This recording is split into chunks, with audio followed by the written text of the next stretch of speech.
Welcome everyone to Speed Geeking, the many dimensions of migration. My name is Rosaline Cunningham. I'm the communications manager at COMPAS, and as you can hear, a migrant. In fact, I think 9 out of the 11 speakers here today are migrants themselves, so we get the job done. We're here to talk about our areas of expertise. The event is an attempt by researchers and associates at the Centre of Migration, Policy and Society and beyond to help explain our research on migration in simple, bite-sized offerings. That's the intention.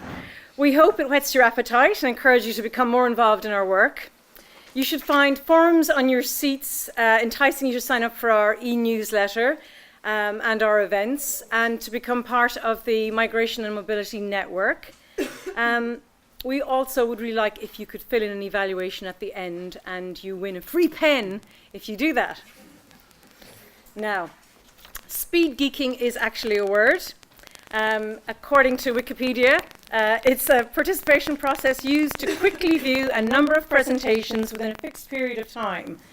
So it's clearly a rip-off of the speed dating concept, though hopefully with less humiliation and disappointment. We shall see. On your seats we have some emojis, these little things. After each speaker we'd like to quickly show whether you thought it was surprising and fascinating, whether you well, that's the same thing. Yeah, there we go. If you're puzzled, and a nice smiley face there at the front. That's our novel evaluation techniques. And you can feel free to richly humiliate us as well. We don't mind, honestly. On that note, this event is being live streamed. The question and answer session at the end, however, won't be broadcast via live stream. So if you feel a bit nervous about that, just hold your questions till the very end instead of between presenters. And just feel free to ask any questions, no matter how weird and wonderful. We would love to hear them. Several of the speakers today are involved in COMPAS's Reminder project. This is funded by the EU Horizon 2020 programme, which has played a huge role in the past and currently in supporting social science research. The event is also part of the ESRC Festival of Social Sciences. The ESRC is part of UK Research and Innovation, which works in partnership with universities, research organisations, businesses and charities to create great environments for research and for innovation to flourish. So, that's all of the serious bits. Now, first up, where Martin is coming. Martin Roos is Chair in Migration Studies and Deputy Director of the Migration Policy Centre at the European University Institute in Florence. Martin's research focuses on the economics and the politics of international migration with a strong international comparative dimension. Martin will present on migration and welfare.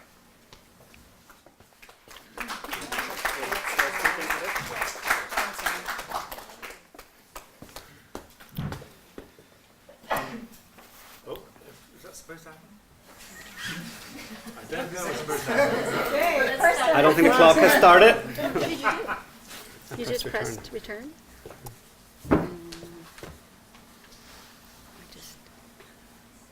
think this might give me another few seconds, or shall I just start? press return. No, you're right. It's not. You don't want that to happen. Let's see if it'll start. Oh, you gotta stop. No, Okay, I think I should start. Sorry. Let me just end and start it, and then that'll start it over again. Technical difficulties already. Okay.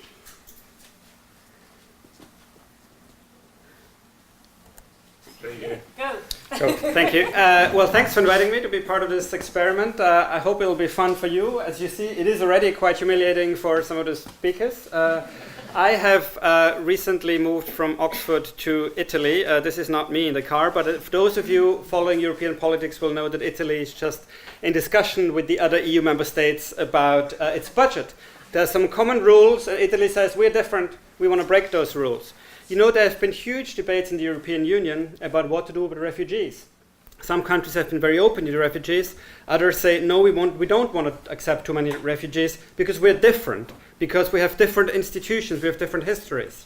The topic of my talk is free movement, EU migration within the European Union. And in the past few years, some countries, including the Netherlands, have said we want to change the rules to free movement. We want to restrict EU migrants' access to welfare benefits.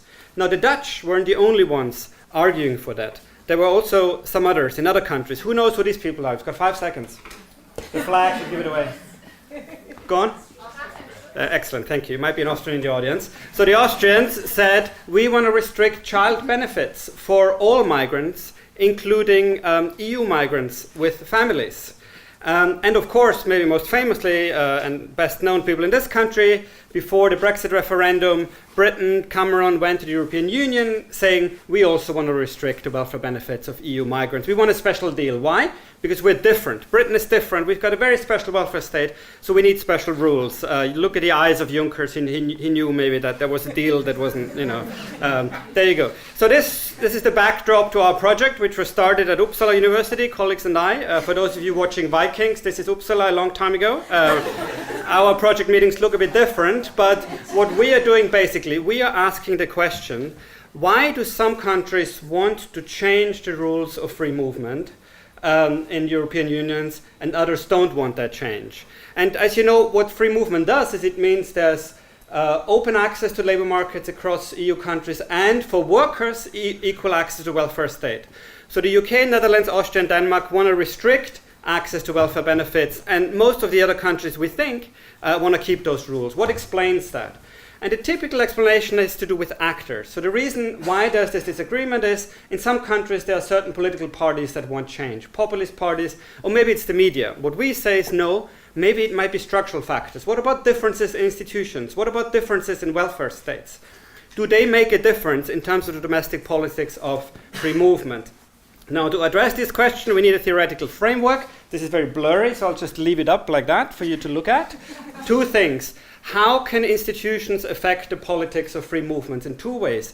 Different institutions might affect the costs and benefits, the fiscal costs and benefits of migration, but they might also affect how people think about free movement, ideas about free movement.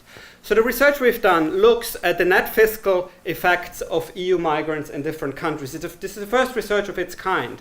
So what this shows you is the costs, the benefits and costs of EU migrants in different countries. You can see it's all positive, but there are some variations.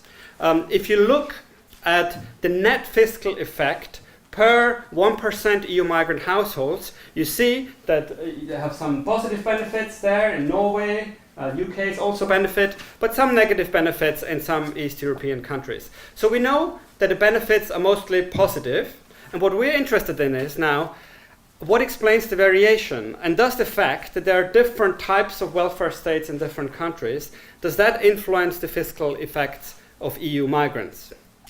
Because we think that might be a reason why the politics of free movement immigration might be different in different countries.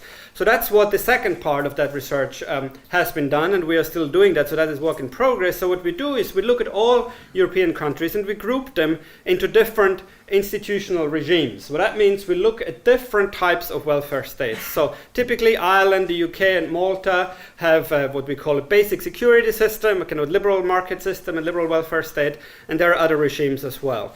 And what this tells you, if you look at the middle bars, these are the net fiscal effects of EU migrants in these different countries. Now this looks quite different. It looks like the net fiscal effects in the basic security systems on the left of EU migrants are quite a lot lower than in some of the other regimes, except for the state insurance regime, which is Eastern Europe.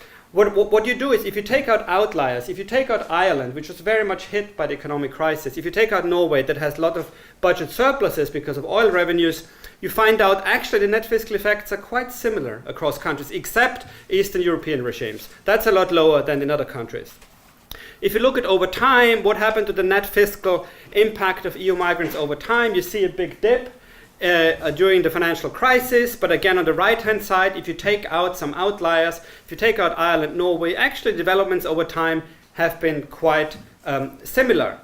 Of course, this is just per household. So even if you aggregate it up, if you look at all migrants in countries, so not only the impact per household, if you take out outliers, again, you see the black dots, they're fairly similar across the different types of welfare regimes. So we started, except for the Eastern European regime, so we started with the question, do regimes make a difference? You know, people say that the welfare regime in Britain is so very different from the welfare regime in Sweden. Does that make a difference in terms of the fiscal effects of immigration and of EU migrants in particular? Our answer so far is no, we don't find any evidence that the fiscal effects of EU migrants are very different between what we call the regimes, the Western regimes in the EU 15 countries.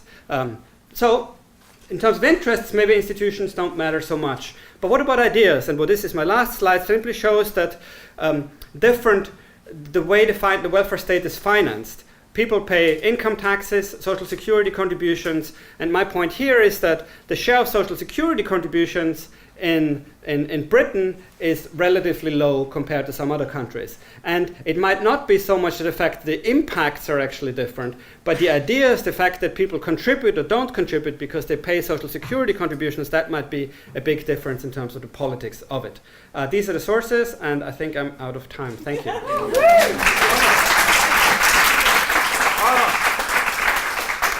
you very much.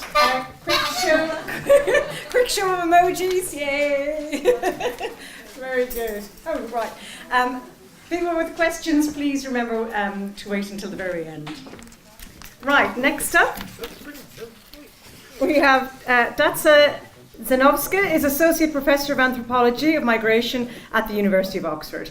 She researches and writes about rebordering and migration in the context of European Union enlargement, as well as tolerance promotion and post-socialist democratization agenda in Latvia. Dacia will present on what Boston in the UK has in common with Zanovska, Latvia. Thanks. Thank you. Okay, let's see. I have to hold this. It's the enter button, right? Okay. I'm going. So on June 24, 2016, I woke up on the edge of Europe. I was in the heartlands of British agricultural production in the town of Boston, Lincolnshire, where 75% of voters had just opted for Brexit. On that morning, I felt as if I was at a bit of a hostile territory. I felt a bit uncomfortable, and I thought that the sounds, for a moment, I thought that the sounds coming through the window were those of a revolution. But when I looked outside, I found Boston to be in a peaceful, if in a little bit festive mood. 2 years later, in June of 2018, I woke up on another edge of Europe. I was having my morning coffee in this guest house and looking at the Latvian-Russian border just 3 meters away. I was in the town of Bozova, which used to be a bustling trading village that grew up around a railway station on the St. Petersburg-Warsaw line, but now stood nearly empty. I was surrounded by border guards who knew every movement near this European Union's external border that until not long ago was an internal boundary between Soviet republics. And this is why Wilhelmine, who lived in this remote house, was not afraid. She was alone and lonely, but she was not afraid. Now back in Boston, when I stepped outside in June 2016, it seemed like every inhabitant of Boston was being interviewed by a journalist. On that day, Boston was full. And in fact, this is what the journalists were there to talk about Boston being full. Fullness, for many, the most common indicator of fullness used was the manifold increase of foreign-born population since EU accession, and our Migration Observatory has put that number at some point at 450%. For most people, however, it was the changing social and cultural landscape that indicated fullness. Now, Bozova was also of interest to journalists. To the surprise of many locals and the border guards, some of these journalists flocked there to see the fence that was going up on the border between Latvia and Russia, but many others were there to look at emptiness, which was haunting not only the borderlands, but also Latvia more generally. People, old and young, were leaving, schools were being closed, transportation routes cancelled, and Soviet socialist modernity stood in ruins. And the journalists were there to capture emptying as people were abandoning their homes and leaving, well, for Boston. For example, so this woman and her husband went to live and work in Boston, and her husband stayed behind living in Boston. She returned to Bozova and now was working as a station master overseeing the few cargo trains still going through. And this woman's grandson lived in Peterborough near Boston, and she does not see him very often. Now both places, Bozova and Boston, were of public interest. One was of public interest because it was full, and the other one was of public interest because it was empty. And migration helped me see how these places were connected via flow and flight of capital. These places were also of interest to each other. People in Boston wanted to know whether Latvians drink as much as home as they do in Boston, and people in Bozova wanted to know how the English treated the Latvians. So emptiness and fullness were connected, but you could only see that if you looked at these places together. Emptiness to fullness, however, was not what bad life is to good life in any straightforward sense. People in the full Boston and the empty Bozova both felt displaced, even without having moved. They felt left behind by the state and capital in both of these places, if in different ways. In Boston, some of the locals talked about how it's hard not to hear English on the street anymore, how the high street is full of Eastern European shops, how it takes longer to see a GP, how the wages have gone down, how the housing is overcrowded, and how crime has spilled out on the street. Now, Latvians in Boston also felt displaced, despite actually being able to provide for themselves and their family. They talked about lack of friends, very few things to do outside of work. They didn't recognize themselves in public space, and they experienced also hostility in the workplace. In Bozova, people talked about emptiness, about what it is like to live in conditions of emptiness. There were no buses that went to the local centers anymore. There were very few jobs, considerably fewer people, also difficulties accessing medical care, and a general sense of emptiness, ruination, and abandonment. Now, in both places, displacement was a form of disconnection. And disconnection from social relations, from the good life, from political participation, from economic opportunities, and from the care of the state.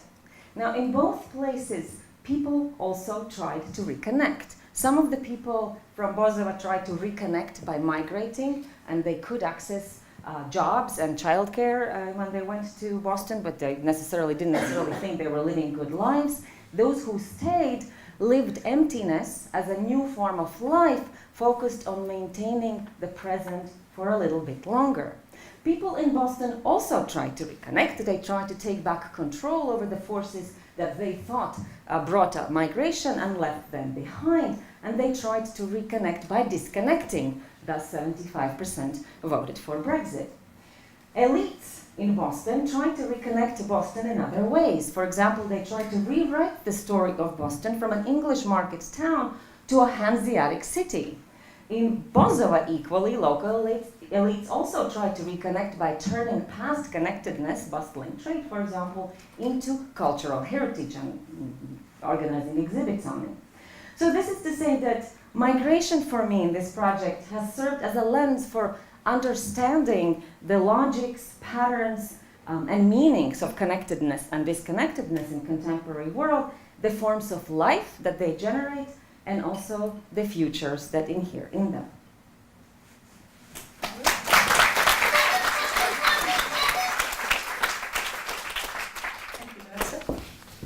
Right, yes, lots of smiley faces. Excellent. I'm just amazed at everybody's timekeeping as well. This is wonderful. Right, somebody else has to hold the honker now that Carlos is coming. Carlos Vargas Silva is the principal investigator of the Reminder Project. He's also research director of COMPAS, associate professor at the university, and the director of the new DPhil in Migration Studies. His presentation is on minimum wage and migrants in Spain. Thank you. enter, right? All right, first of all, as principal investigator reminder, thank you everyone for being here. Today I'm presenting one of the pieces of research of the project, which links migration to the minimum wage, and in particular, we are going to be looking at the case of Spain. And the minimum wage is very important across countries, as it serves as a way of increasing the payment to low-paid workers. So it's a redistribution from one group of workers to the other. It can reduce inequality between countries. It can reduce poverty also. But there are also some limitations of the minimum wage. It might create unemployment. It might have some challenges in regards to the business sector that might be affected. You can think about higher prices. So you have a higher minimum wage, and then companies pass this on to consumers. So it's no surprise that different types of economy in the European Union and across the world really have different levels of the minimum wage. And if you look at this, the one on the top is Luxembourg, that has a very rich country, has a very high minimum wage.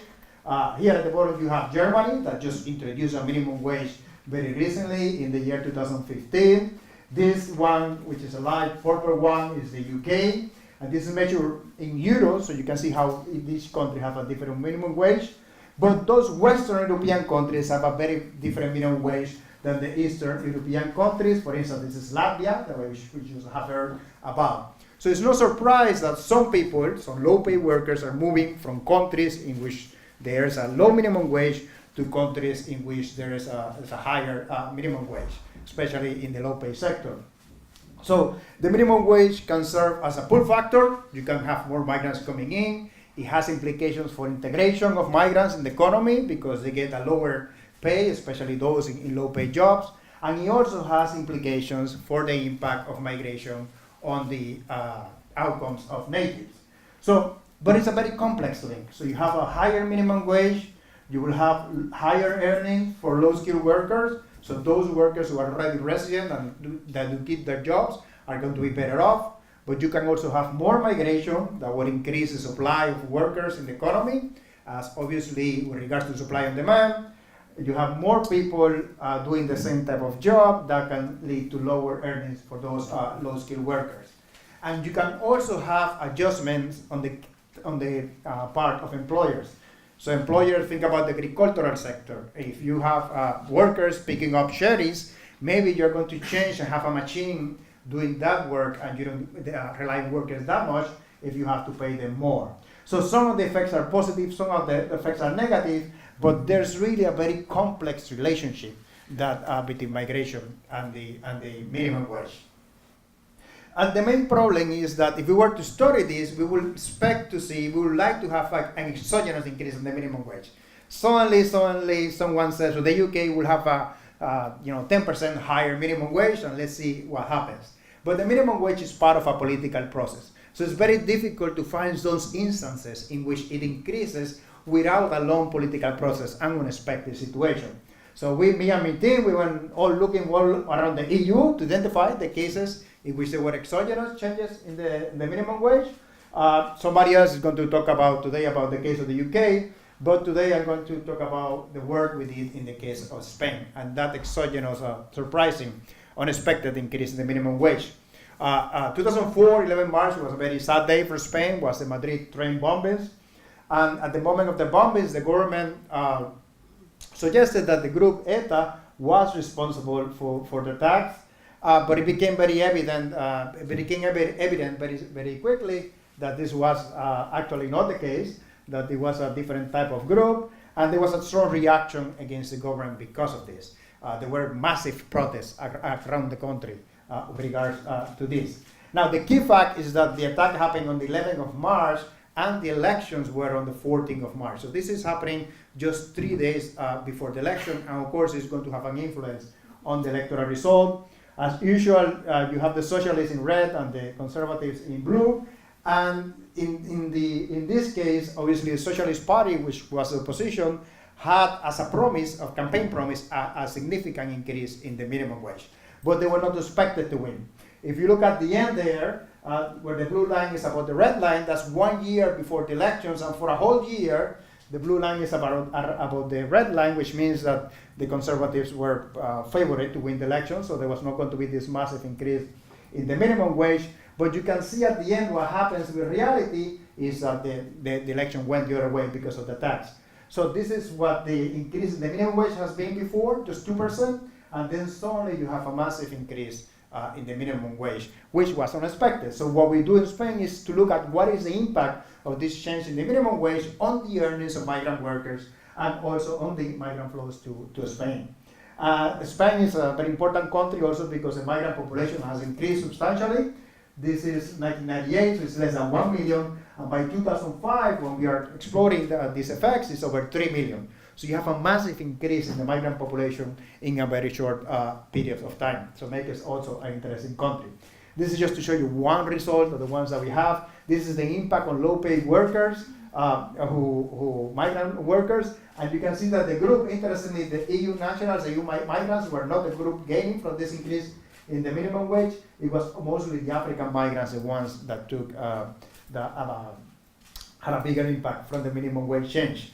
Now, this is very relevant because today, at the moment, there's also in Spain conversation about increasing the minimum wage, about a substantial increase in this minimum wage, which obviously will have implications for migration in the future. For migration, for the flows that they were receiving, but also it has implications for the type of migrant that they're going to be receiving in the near future. Thank you.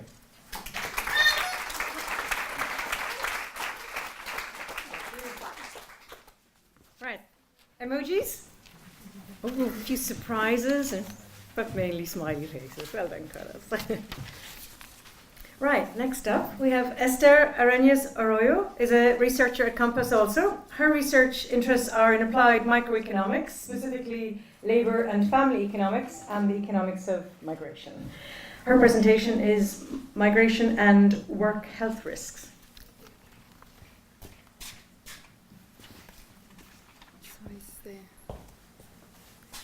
Okay, so today I'm going to talk about one of the work package of the Reminder Project. It's about immigration and the reallocation of the work health risks. So we have that there is a large literature. We have analyzed what is the impact of immigration on labor market. We know a lot about the impact on wages and employment. Also, we know what is the fiscal contribution of the immigrants to the host country. More recently, the literature have focused on studying the impact on crime. And also, we have evidence about what is the impact of immigration on the housing market. However, we don't know so much what is the impact of the immigration on the healthcare costs on the host country. So immigrants are often blamed for high level of healthcare expenditure in host country. Previous evidence suggests that immigrants are often healthiest when they arrive to the host country, and their health compares to the native one. However, how immigrants might affect the health of the natives, you might think about that. So immigrants, they arrive, and they are going to push natives to more communication occupation, occupation that require more communication level skill, and they are going to choose occupation which are more physical. So, but why immigrants, they are willing to hold this risky job? First, the main reason is because when they arrive, they face some language barrier, so they have a competitive advantage if they choose more manual jobs instead of going for jobs where they require a high level of communication skill. So they are going to choose this type of more intensive job. If we just look at the increase in the foreign-born population, we see that it's not only a European problem. We have seen that it's across, here I show you the three main groups, Canada, Australia, United States, and Europe, and we see that from the 1960 to 2015, they show a similar pattern. The foreign-born population as a share of the total population increased around 8-9 percentage points. If we go a little bit deeper and we look at the UK census data, we see that around 8 million people, they were foreign-born in the last census, that they correspond to the 13% of the total population in the UK, and most of them, around the 40% of those, they arrived after 2004. But how it look like the specialization of these two groups? If we look at this graph is for Europe, so here we see the specialization in different production tasks. We see that native, every time they are holding more jobs that they are more complex, that they require more communication skill. What for immigrants, they have remained stable. This graph is show you from the 1995 to 2010. 2010. Here I show you some evidence from the US. So we see that as higher is the share of the main immigrant in the metropolitan area, the lower is the share of native holding and manual jobs. Each blue point is representing a metropolitan area in the US. And this is data for 2010. As I said, this for for US, but we see similar pattern for Germany, for example, if we look at Europe. The same again, we have as higher is the share of immigrants in the local area, the lower is the share of native holding a job that which is very physically intensive. Okay? So, as I said, this is not only a European, we see the same for the US, Germany, and we look at the UK.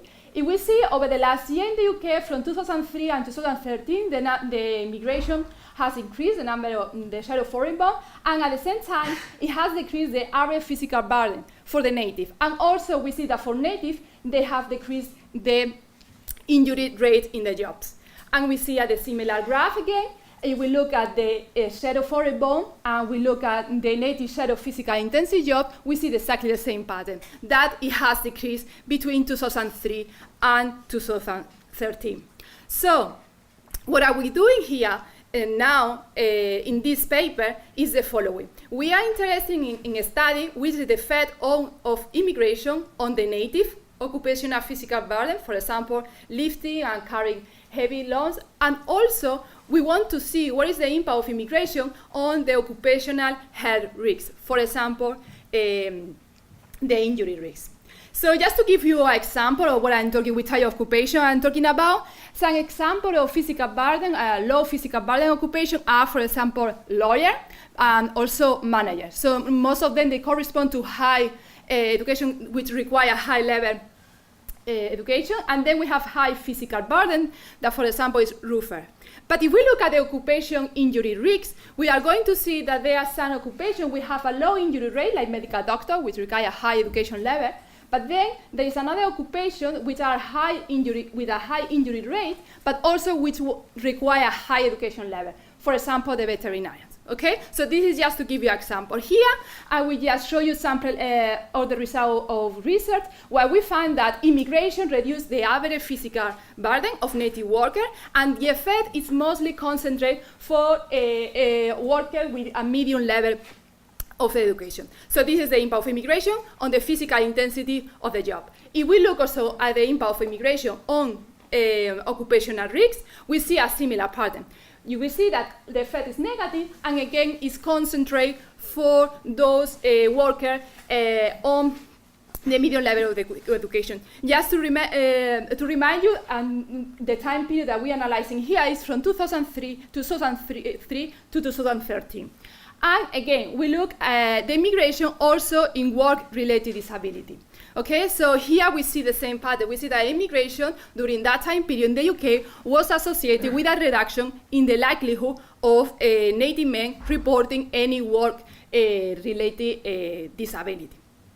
Okay, so just in conclusion, to sum up, to say that immigrants arrive, they might produce a reallocation of the tax in the occupation, and this might imply fewer total injuries, also lower productivity costs or workplace injuries, and finally, lower health care costs. So thank you very much. Good timing. Well done. Right, next up we have Rob McNeil. Rob is Deputy Director of the Migration Observatory and a researcher at COMPAS, specialising in media and migration issues. Rob's previous job was a journalist for various UK national newspapers and magazines, and his presentation is going to be on, obviously, migration and the media.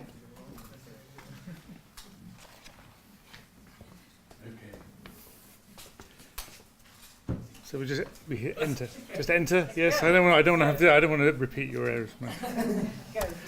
Okay. So as you have already been told, my name is Rob McNeil. I'm the Deputy Director of the Migration Observatory, and I specialise in the issue of migration in the media. And one of the things that consistently comes up when I talk to people about what I do is this idea that this must be a huge deal right now. Ever since we started the Migration Observatory in 2011, people have said to me, this must be a huge deal, but migration in the media is nothing new. Here we have a picture of a reed boat from Azerbaijan from 10,000 BC, a depiction of mobility from then. We also have a picture of the Dead Sea Scrolls. And if we think back to all of the stories about the Abrahamic religions, all of the stories that happened in the Abrahamic religions, they often deal with the issue of migration, the flight to Egypt, whatever. Now, the migration and media component of the Reminder project has looked at 9 EU countries. There is a qualitative and a quantitative component of that, and we tried to look at both old EU member states and new EU member states to see what kind of differences we see there.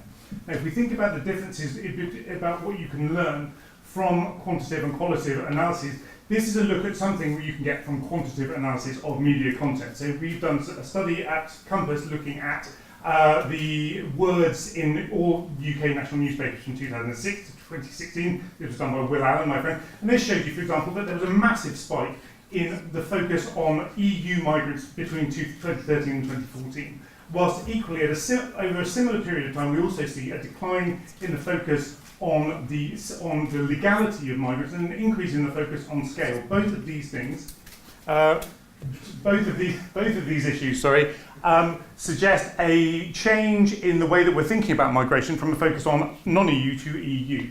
Now, why do we think that journalism and media covers the issue of migration in the way that it does? Here we've got various different front page stories from newspapers across the EU dealing with the issue of migration in very, very different ways. So the qualitative component of our analysis has looked at why journalists in different countries operate the way that they do. And we asked 200 journalists various questions, including the question of why do they do their jobs. Now, one of the key things that we found out was that most journalists are motivated by positive objectives. They believe that they're doing something fundamental for democracy, much like Woodward and Bernstein here, who brought down President Nixon in the 1970s. So they generally believe that what they're doing is good, but do they feel respected? This is another key question. How does their sense of place in society affect the work that they do? And actually we found that most journalists did feel significantly respected, though they also recognised that the nature of the profession meant that it was receiving less respect. There were some significant changes, significant exceptions insofar as British tabloid newspapers are concerned, who often didn't. Now, success was something that was considered very differently in different places. In the UK, it was all about being in there, being hard and fast.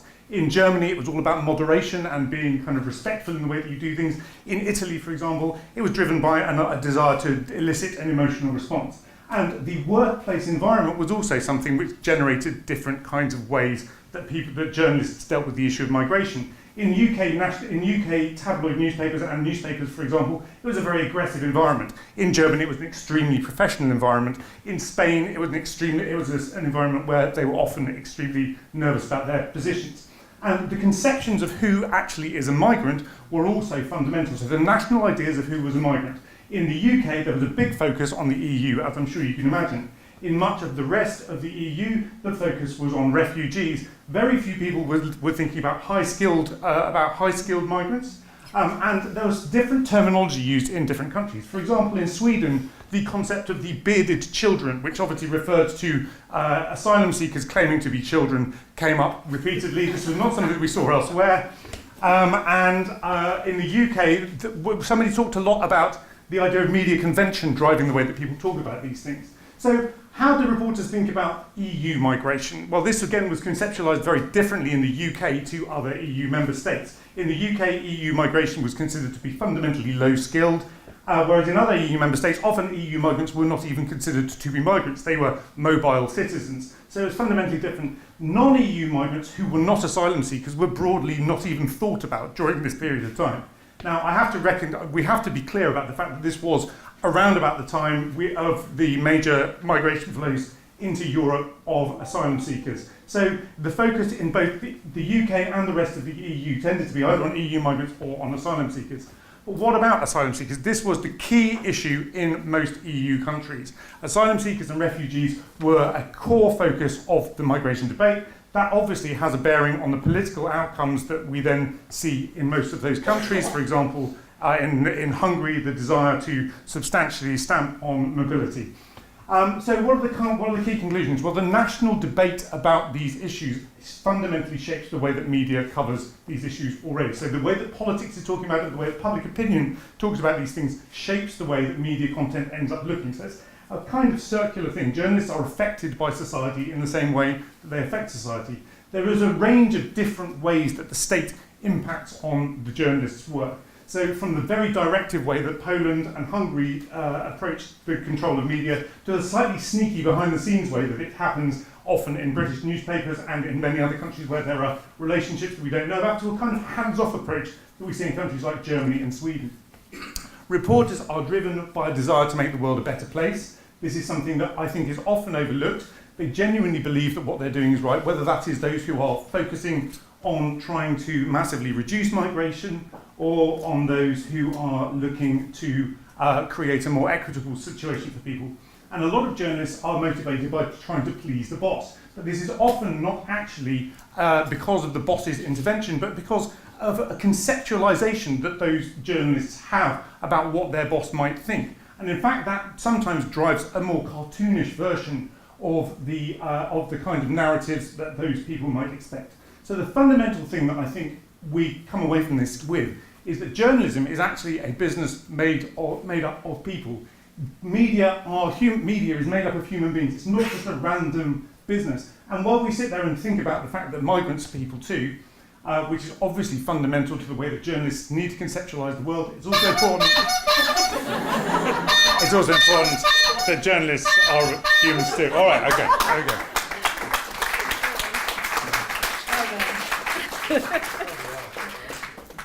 That was a huge challenge for Rob. I think, can we have a show of, I think I've accidentally hit a button. Great, well done. I'm afraid to touch a button. Can somebody come and just the main? There we go. Right, next we have Vani Marathi, is a researcher at COMPAS and a member of the Reminder project as well. She specialises in cross-national comparisons of public opinion and the political economy of immigration in Europe. And her presentation, following on for Rob's, is public attitudes to migration. Thank you. So do I just click enter? Yes. Okay. So hello everyone, my name is Vani. Today I'm going to talk to you about public attitudes to migration. I am part of the work package that takes all of these things together and looks at the public opinion side of everything.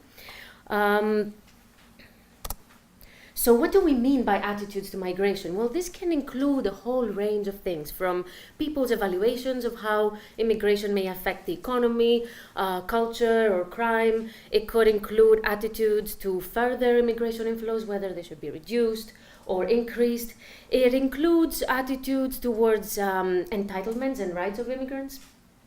How do we figure all of this out? Well, we ask people. We use national and cross-national surveys.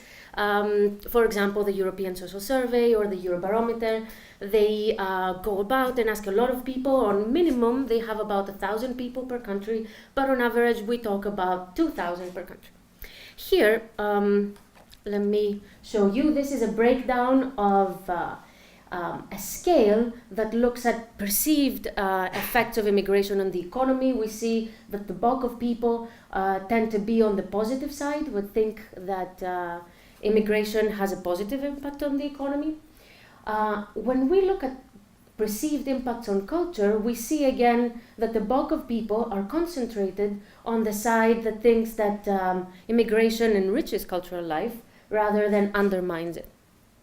This might look slightly differently in the next slide, where it moves towards crime, and we see that the bulk of responses are actually concentrated on the left side, the negative side of the scale, where people think that on average immigration may make crime generally worse in the host country. So how does that compare to future immigration inflows? You might be surprised to know that actually about 14% of people in Europe wouldn't mind if we let anyone who wants to come in to actually come in. That compares up to 8% of people who want to prohibit any inflows, regardless of the reason. So our focus as a work package is to look at EU nationals' views of migration and its effects, and examine whether views distinguish between EU and non-EU immigration. We rely on public opinion data. We try to include as many EEA countries as we can. Some of our analyses include all 28. And we want to know, the EU as an institution tends to make a sharp distinction in policy terms between EU mobility and non-EU migration. We want to see whether public opinion matches that distinction. Do people care if immigrants come from Europe or not? Is there a distinction? And among people who do prefer some restrictions to immigration, are there some people who are ready to make an exception for Europeans? What you see here in this little purple sliver is the people who may want restriction to immigration from outside Europe, but do make an exception for European nationals. This is far fewer as a share than what we expected. Actually, only 1 in 10 respondents prefer Europeans. The vast majority of people, about 90%, belong in either the camp that opposes immigration inflows regardless of origin, and the people who support it, also regardless of origin. And you may think, well, okay, this is the average across all of the EU. There must be differences depending on context. Well, again, we were quite surprised to see that differences are not as stark. Actually, the majority of differences can be attributed between the general inclusionists and the general restrictionists. The majority of people, well, there are some differences, but they are far fewer than what we expected. We take it a step further. Why? Who are these people who actually make an exception? Are they, what might explain the specific pattern of preferences? Is it because they feel familiar to other Europeans? Is it because they are positive to the EU as an institution? Well, we find that actually education level or people's occupation does not do a good job at explaining this pattern of preferences. We find that generally European inclusionists are more positive to the EU. They report higher levels of trust towards the EU Parliament. And they do seem to value whether immigrants are Christian or not. So our the next step of our research looks at the impacts on welfare and wants to match the estimates that Martin was talking about before with perceptions of these impacts. We want to know whether the commonly cited rationale that, oh, immigrants burden welfare states is driving perceptions of these effects. So we use surveys that ask people to come with on-the-spot evaluation on whether immigrants in general contribute more to the welfare state with their taxes or receive more in services and health care support and other kinds of support. So to do that, we kindly asked for data from the other work packages in the Reminder project who provided us their methodological estimates that are derived from multiple methodological rigorous steps of data collection and analysis. And we want to see what the gap is. Is there an alignment? Does economic reality at the end of the day shape perceptions? Is there a match? And to what extent is there a match between people's perceptions of that burden and economic estimates of that burden? Here, I don't want to confuse you, but I do want to show you this side of the scale. Compared to the perceived cultural impacts, for example, we can see that the bulk of the scale, the bulk of people are concentrated on the general negative side. People tend to think that immigrants take out more in services than contribute with taxes. So what do we do with that? We match it with different measures of fiscal burdens from immigration. We want to know what matters more for people's perceptions. What drives people's perceptions? Is it whether immigrants have sufficiently contributed towards the costs of the services they receive? Or is it how many immigrants receive benefits? Is it identity considerations, the fact that the people who are receiving the benefits were not born in the country? What we actually find is quite surprising. People's evaluations of the impacts of immigration on welfare do not really reflect actual expenditures. The opposite, they reflect how many people who were born abroad actually receive benefits. And when we distinguish between EU and non-EU immigration, we also don't find any differentiation. We see that EU fiscal exposure and non-EU fiscal exposure matter just about the same. Thank you very much.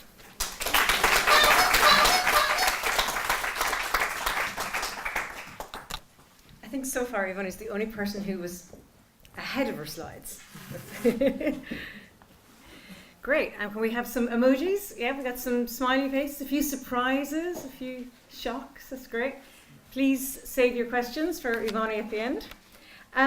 Cinzia Rienzo is a teaching fellow at King's Business School, London, and was previously senior economist at the National Institute of Economic and Social Research. Cinzia's research focuses on immigration and the labour market outcomes for the UK and the US. Other research interests include well-being, development economics, and applied microeconomics. Her presentation today is on the minimum wage and migration.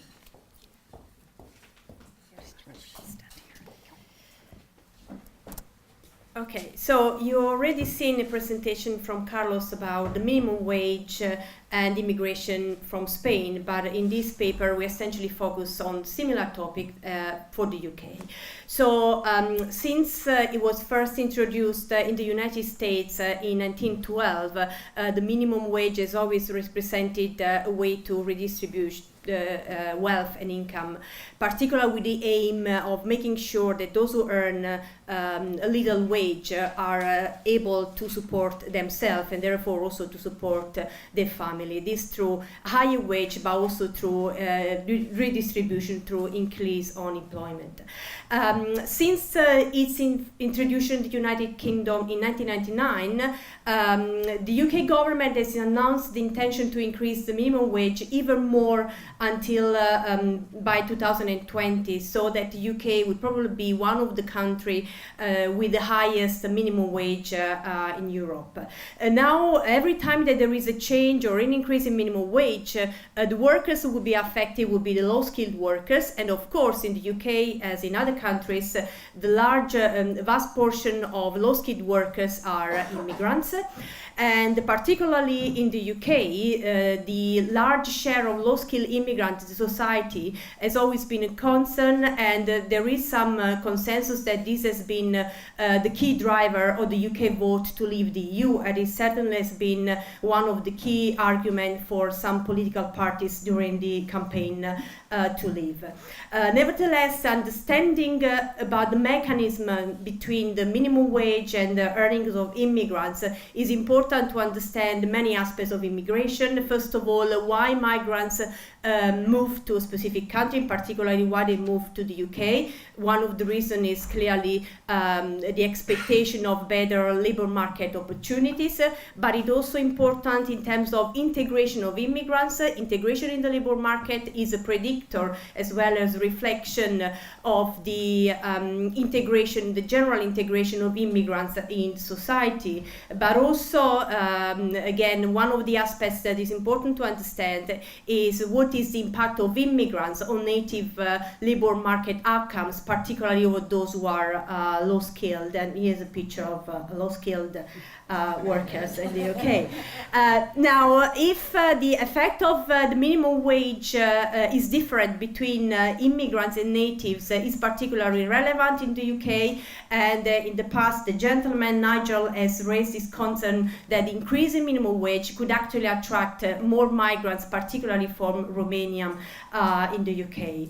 Now, there has been several studies. Carlos just mentioned what we're doing for Spain, but there has been several studies from the United States from which we learned a lot. However, there are some differences because unlike the United States, in the UK, there are not really many illegal low-skilled foreign workers, mainly because they have the freedom of movement. So what we actually do in this paper is to examine the mechanism between the increase and changes in minimum wage and the earnings of foreign-born UK-born workers from 2000 to 2018, so just immediately after 1999 when the minimum wage was first introduced.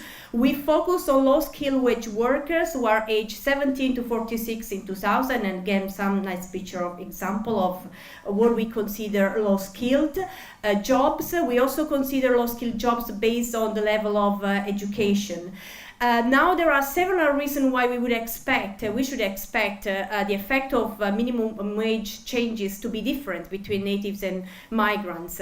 One of the reasons is probably due to the lack of compliance with minimum wage regulation, because if there is the lack of compliance, immigrants are probably more likely to accept the wage which is below the legal one. So this chart shows the percentage of workers foreign-born and UK-born earning the national minimum wage from 2000 to 2016 and 17. And foreign-born earning a national minimum wage or below increased from 6% in 2000 to 16% in 2017. So what do we find? We find that immigrant workers, not surprisingly, are more likely to earn an hourly wage below the national minimum wage. As said, this is not surprising because they are more likely to accept wages below, also due to the non-compliance. Also, immigrants are more likely to work in high underpayment industry, and this is also related to the different culture, but also the different language. And low-skilled migrants are, usually work in occupation that do not require, huge use of language, therefore of English. And in general, we find the immigrants are less likely to get the required adjustment in hourly pay due to the national minimum wage change than native workers. Again, this is due to the fact that migrants might not be fully aware of how the labor market works in the country and what their rights are. So therefore, again, might be willing to accept the cost of accepting wage below the right, the legal one would be lower. That's done.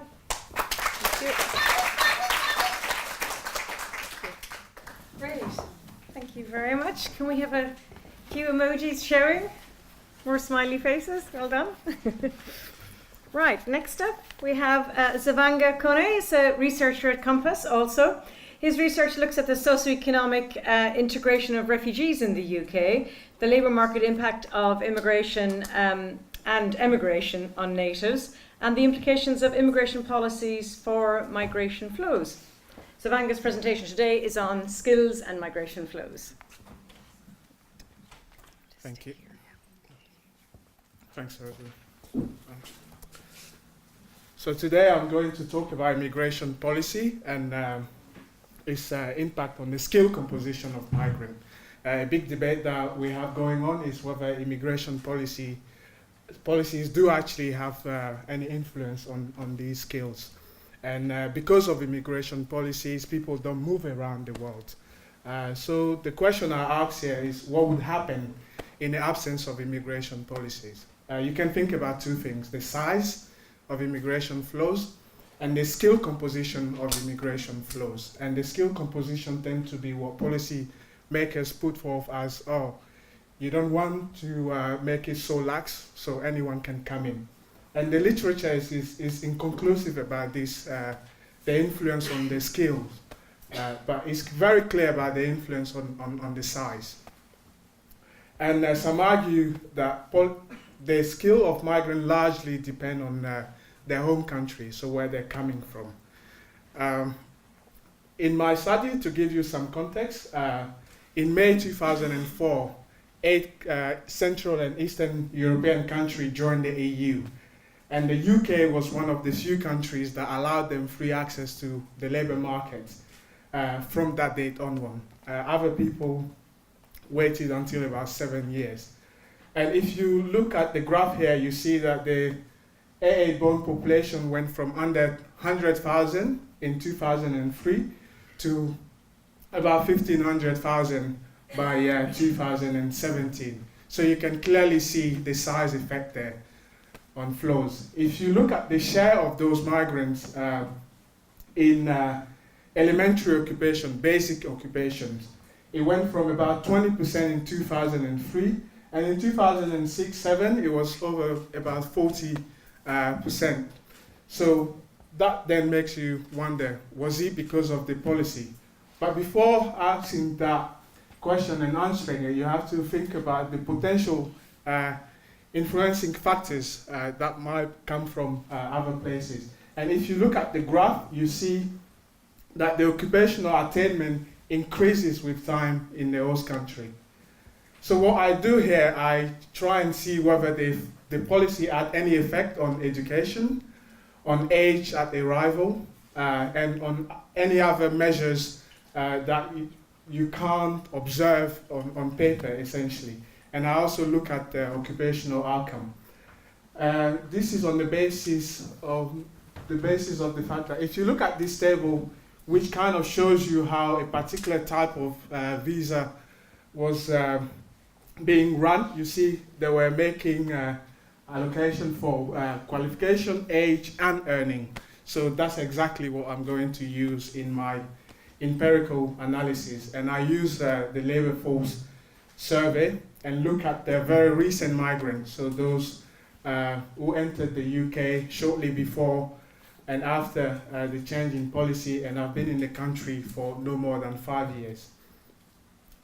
The way I go about it is you can think of it as a clinical trial. So you have a bunch of participants and you want some to get exposure to a treatment and others not.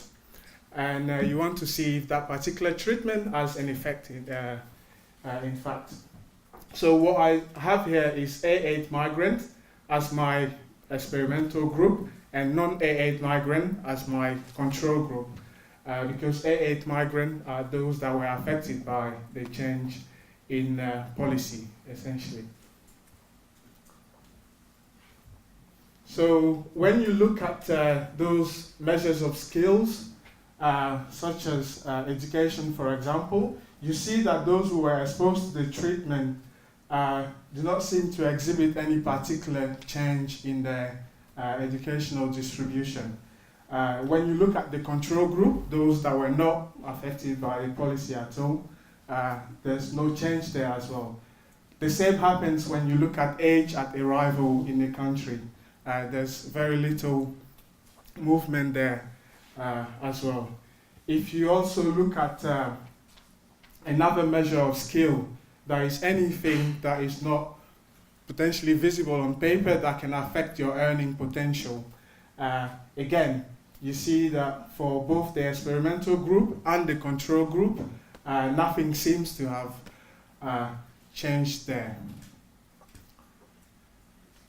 So what I look at next is the occupational outcome. So I look at two groups, upper level occupation, which are managerial and professional occupation, and lower level occupation, which are routine and elementary occupation. So essentially very basic occupation. And try and see whether the treated group was affected by the change in policy.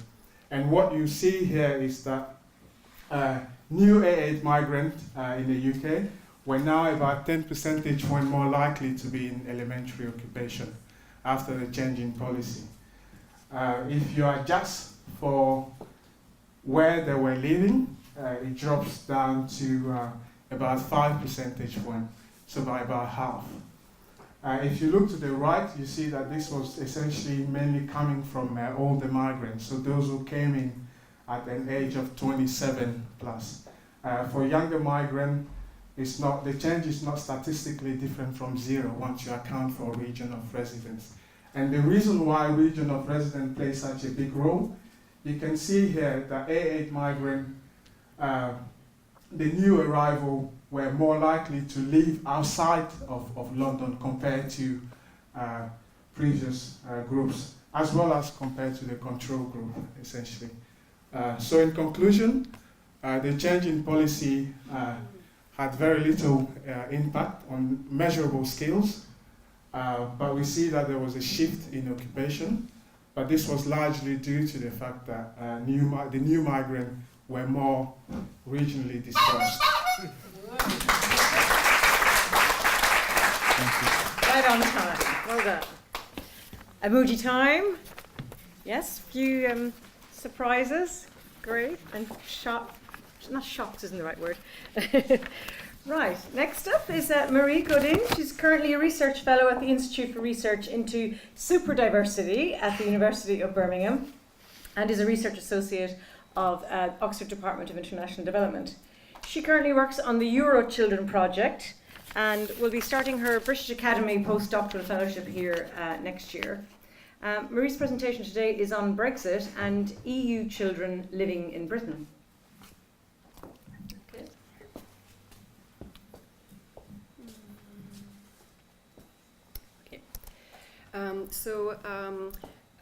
The project is actually funded by the ESRC and it's also part of the initiative The UK in a Changing Europe. It's led by a research team at the University of Birmingham and it's looking at the impact of Brexit on EU families. So what we want to do in this research, we want to find out if and how Brexit is leading to the emergence of a new politics of belonging, which transforms both discursively but also legally who belong to a post-EU Britain. So we are interested in the narrative between the new recasting of the narrative between the us and them.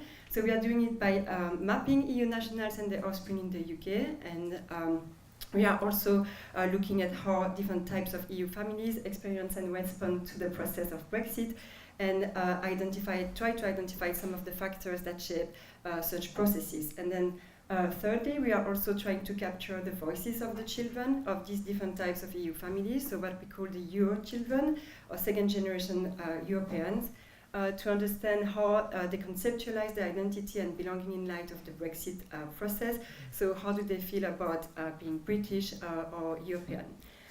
So in terms of the mapping, we are looking at EU nationals in the UK and EU families and at the level of the local authority district. We also look at the socioeconomic status of those families, at the political context, so if they've been living in a remain or leave locality, and we try to understand variations over time. So to give you an example, EU-born citizens in the UK represent 5% of the UK population, but however the map that you can see here shows us that they are not evenly distributed in the UK and comprise between 0.7 and 25% of the resident population in those areas. There are also quite a lot of variations between cities and within cities. So on the first chart you can see the proportion of EU citizens in the city of Birmingham, for instance, where you have a higher proportion of EU2 and EU8 citizens comparing to EU14 citizens. And there is a lot of variations also between cities such as London. But what we are interested is also not only the number of EU nationals and increase over the years, but as the number of children born within those families have also increased. And by Euro children, we mean UK-born children of EU nationals, but also EU-born children of EU nationals, so those who came at a very early age with their parents. But what counts as a EU family? So in the qualitative part of the research, we've been trying to identify different types of EU families, and we ended up creating 5 types. So you can have, for instance, a UK partner married to a EU27 citizen. You can have 2 parents coming from the same country or different countries. And what is important is that the different EU family configurations are both relevant legally and in terms of opportunities and challenges posed by Brexit. So in the qualitative part, we've been looking at how families are actually coping with the uncertainties caused by Brexit. And as you can see here, the plan, one of the plans, which we call the Plan A, is to getting a permanent residence. And as you can see in the graph, there has been a higher, there is a high increase of the people asking for permanent residency, and especially among EU14 citizens. The Plan A bis is actually to ask for British citizenship, and you can also see it in the graph that there has been a huge increase of EU citizens asking for British citizenship as a result of Brexit. But this sharp increase in citizenship application, it's true, but still it represents only a fraction of EU citizens, because Many of them have decided not to apply because they said that we don't want to be forced to become British, especially now, even though they do feel British. Many citizens, EU citizens, can't apply for dual citizenship because it's not recognized. And also, one of the things that come up in the interviews is that there is a lot of a lack of economic capital. So people don't have the economic resources to apply for citizenship, and there also that has an impact for the EU children who are highly dependent on their parents, whether or not they are going to do it or not.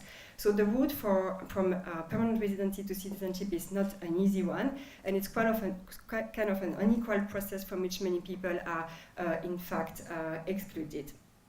Yes, I had the time for this one. Okay, so one of the plan B is actually to decide to leave the country. So EU net migration has fallen as a result of Brexit. But it is fair to say that it's not so much because EU citizens living in the UK have been leaving the country, but it's more because there are less EU citizens coming to the UK. So based on our research, we can see that there is not a Brexodus yet, and the reason why is because families with children born or grown up in Britain see themselves as anchored. There is also not a place to go back to. Many times, home has become the UK, and there is also a lot of difference between the highly mobile EU citizens and those who feel like they don't really have another option. So the plan C is wait and see approach. So despite the uncertainty surrounding the legal status in the UK after March 2019, the prevalent attitude of EU citizens in the UK has been today to wait and to see. So people would say things, so they kind of describe the in limbo situation. So in conclusion, over 40 years of EU membership means people fell in love, they got married, divorced, they had children, but talking of a clear-cut separation from the EU is not simply difficult, but for millions of people it risks unsettling their families and who they are. So if you want to find more about the research, you can go on the website, which is www.yourchildren.info.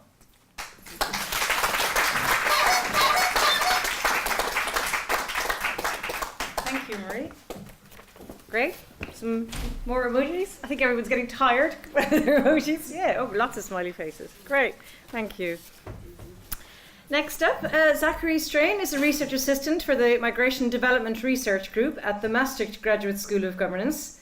In addition to his role in the Reminder Project, he also researches mixed migration and EU policy in East and the Horn of Africa. Zach's presentation is on mapping intra-EU migration. Thank you. All right, good afternoon. So today I'm going to try and scratch the surface of work package 2 of Reminder, which is mapping intra-EU migration. I'm going to explain the metrics we use for this, present some of the trends and patterns we've observed so far in stocks, flows, and corridors, and just a few of the takeaways at this point. So the goal of Work Package 2 is to gather and analyze data to provide indicators on intra-EU mobility. We do this by looking at stock and flow data, and we're trying to identify main sending countries, receiving countries, and the main corridors. And we're looking at different countries of analysis, absolute and relative prominence of the movement and characteristics of the migrants themselves. We have 3 ways of defining an intra-EU migrant. So if you're an EU citizen living in a different member state, if you're born in a member state but now living in a different member state, if you previously lived in a member state and now live in a different member state. So at the aggregate level, resident foreign EU 28 nationals account for just 3% of the resident population. Using the country of birth metric, it's 4%, and there's a bigger difference you'll see with third country nationals and third country natives. Also at the aggregate level, we're looking at different characteristics of the migrants themselves. So here's age. So as you can see, the resident foreign EU 28 national group is slightly younger and tend to be of working age when compared to the citizens of the countries that they're living in. And over time, we've seen the stocks of both resident foreign EU 28 nationals and third country nationals gradually rise from year to year, as well as their share of the total resident population. And we'll come back to what's driving that growth in later slides. So where are the intra-EU migrants? As you can see here, most of them are in Western European countries, specifically Germany and the UK, but also France, Spain, and Italy. And really a majority of intra-EU migrants using the citizenship metric are in those 5 countries. But those are just absolute terms. If we look at relative measures, comparing the top 5 in absolute, or top 5 absolute hosts in absolute terms, you get a very different lineup than when you have the top 5 in relative terms. So 40% of the resident population in Luxembourg, even though they have a smaller stock there, is resident foreign EU28 nationals. Now, while the share of males and females at the aggregate level is pretty even, we see a little more variance at the country level, especially in Eastern European countries, where they tend to have higher shares of males in their stocks of intra-EU migrants. Now, over time, you can see that most of the growth in intra-EU stocks has been absorbed by Germany and the UK, and there's virtually no change in these other top 10 countries. On the other end, for emigrant stocks within E, most of the growth is being driven by Romanians and Polish citizens residing in other member states. But you'll also notice Italy and Portugal have increased a lot in the past 4 years as well. And then you'll also notice that a lot of Western countries account for the emigrant stocks in the EU28. Looking at some standout corridors now, the largest female stock corridors in relative terms are in Italy, at least the top 5 are. So 84% of the Czech citizens in Italy are female here. And for the top largest male stocks corridors in relative terms again, now we have 87% of the Italian citizens in Romania are males, and so now we have a lot of high shares of Western males in Eastern countries, which is an interesting contrast from the female stocks. Next we have the oldest corridor, so over a third of the UK citizens in Spain are over the age of 65. I don't know where they'll go after March 29th. We'll see. And then for the youngest corridor, we see a lot of Romanians in Italy, Spain, and Germany, as well as a lot of Poles and Bulgarians in Germany too. But you'll notice that those stocks of that age group aren't a huge share of the total stocks of that citizenship in the host countries. Next, I'd like to talk a little bit about flows.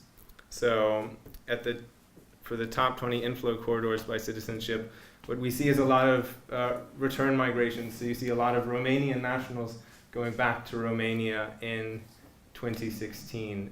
And return migration is not the story you hear a lot about when you talk about migration in Europe, but it's quite common in fact. When we look at the inflows by country of birth, we see the same thing. We see a lot of native Romanians going back to Romania, as well as other citizenships. You'll notice that the figure here is slightly less than what we measured with the previous metric. And when we use the country of previous residence metric, we get a very different story. This shows us that there's a lot of bilateral flows. So in green between Spain and Romania, in yellow between France and the UK, in aqua Poland in the UK, and orange Spain in the UK. So what is the story here? What does all this mean? Well, as you've seen, different metrics are telling you different stories, and different levels of analysis also reveal very, very different things. So this work package is really trying to show all those different levels of analysis. And at the moment, as far as takeaways go, what we see is at an aggregate level at least, generalizations about migration kind of work, and your expectations are met in that bigger, wealthier countries attract more migrants and that they tend to be of working age.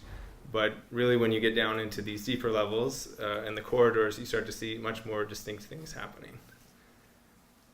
Thank you.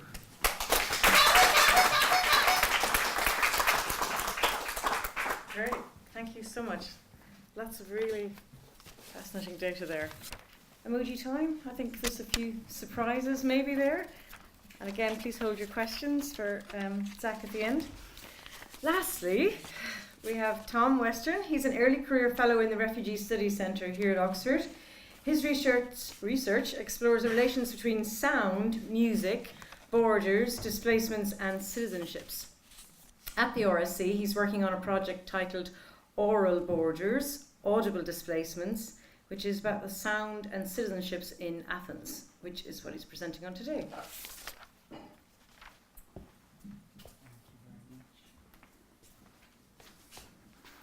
Hi. Walk around Exarchia Square and you'll hear music. Music from Greece, from the Middle East, from West Africa, from Central Asia, from local communities, from unrecognized states. This square, the beating heart of the anarchist district of Athens, has become a key site of solidarity for refugees in the city. People gather, listening to recordings on mobile phones or playing instruments, singing, dancing. The square has also become a site of migration within the EU. People from across Europe come to volunteer at nearby refugee community centres and also gather at the square. This solidarity has a soundtrack, and music is a way in which people make claims on belonging. Yet these sounds are elsewhere heard as noise, stoking tensions between refugee and host communities. Today, I put sound at the centre of migration. I'll do three things. Argue that we can get new perspectives on displacement by listening with it, exploring how this opens up different narratives of migration, and how this in turn can contribute to rethinking citizenship. In a Europe marked by closing borders, Athens plays a pivotal role, at once the gateway to Europe, but also a warehouse for those attempting to move into and across the continent. Arrivals of people have returned to pre-2015 levels, while border policies have stemmed movement. Attention should thus shift to the lives of those stuck, waiting, and how these border logics play out in everyday life. Athens, imagined origin of European civilization. Athens, testing ground or maybe dumping ground for European experiments in austerity.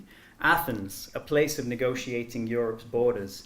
Athens, a migrant metropolis. The city itself becomes a border. The city vibrates with local and transnational dynamics.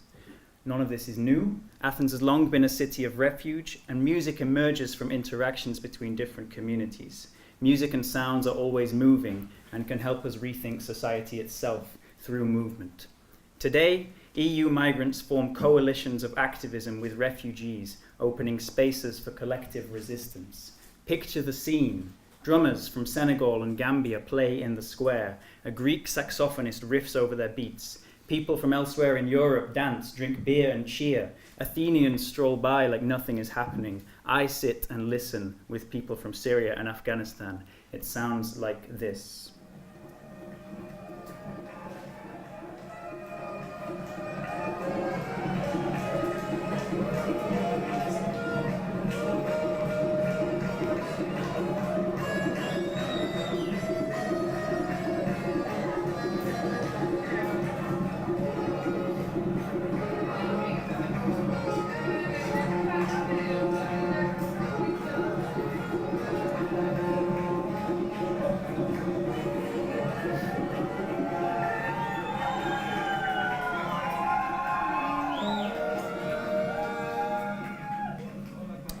Scenes like this develop in cultures of displacement, but are only possible because of a massive inequality around free movement.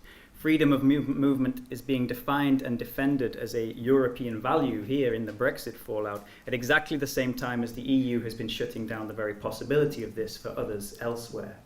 And these politics animate my research project. The recording we just heard comes from a sound essay I made last year with friends from Greece, Syria, and Afghanistan who all live in Athens. We're thinking about how people use sound to make claims on belonging in the face of denied asylum and racialized persecution, how migrant sound cultures develop in displacement. Two central questions then. What does displacement sound like? What does citizenship sound like?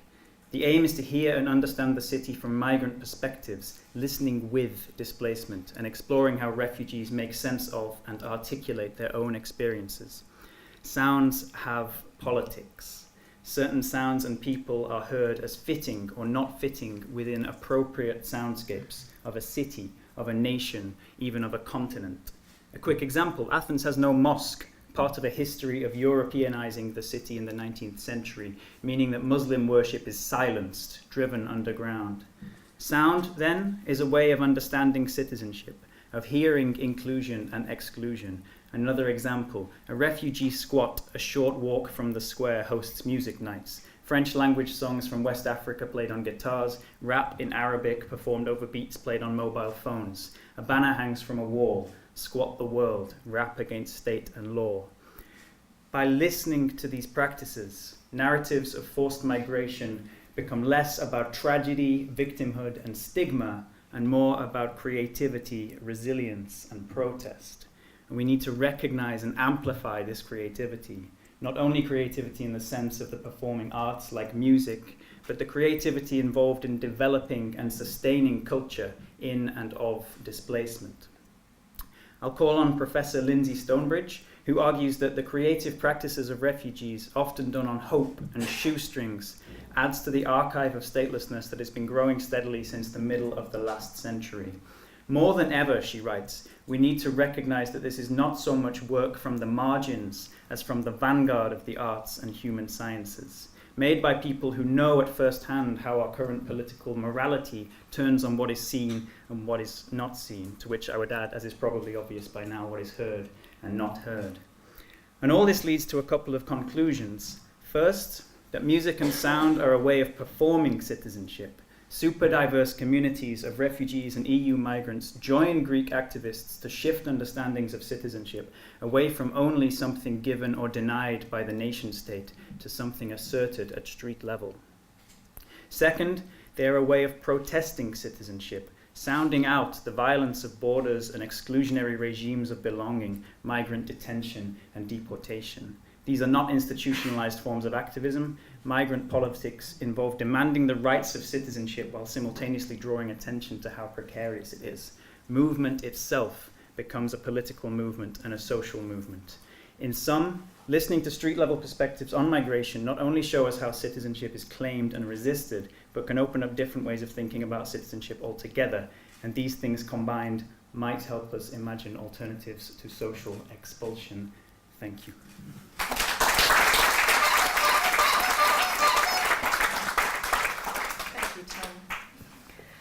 That's the last time you heard that honking noise. It's a pleasant experience, and lots of smiley emojis. Thank you very much. So that was the last presentation by Tom. We're going to open it up to you guys now. I hope you've written down your questions. We don't expect you to remember which speaker you want to address your question to, but if you do know, that's great. If you want to just offer a more general question, I'm sure the team here can decide who's best placed to answer it. We're going to end the live stream now, so we'd like to thank everybody who's been watching from all over the world, and we will now open it up to the floor.